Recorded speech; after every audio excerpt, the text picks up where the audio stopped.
الرسالة الأولى بتقول إن في واحدة بتقول أحكي لكم على حاجة، إن إحنا سلايف، ومنهم واحدة بقالها 6 شهور.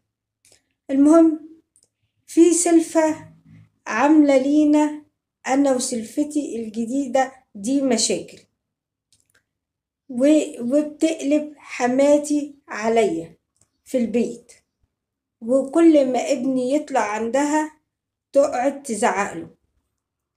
مش عارفة أعمل إيه. راحت حماتي قالت لها باختصار الموضوع، حماتي قالت لنا انتوا ما تطلعوش ابنكم عندها، وأنا مش عارفة أقول لها إيه. فطلعت لها فوق قلت لها ابني ما يجيش عندك، ولو جالك زعقيله ونزليه.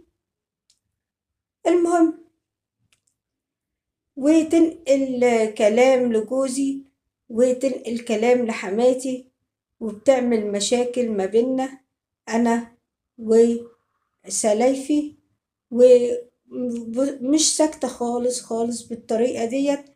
مش عارفة أعمل إيه معاهم، وكل ما نيجي نتكلم حماتي تقول انتوا غلطانين، بتجيب اللوم علينا.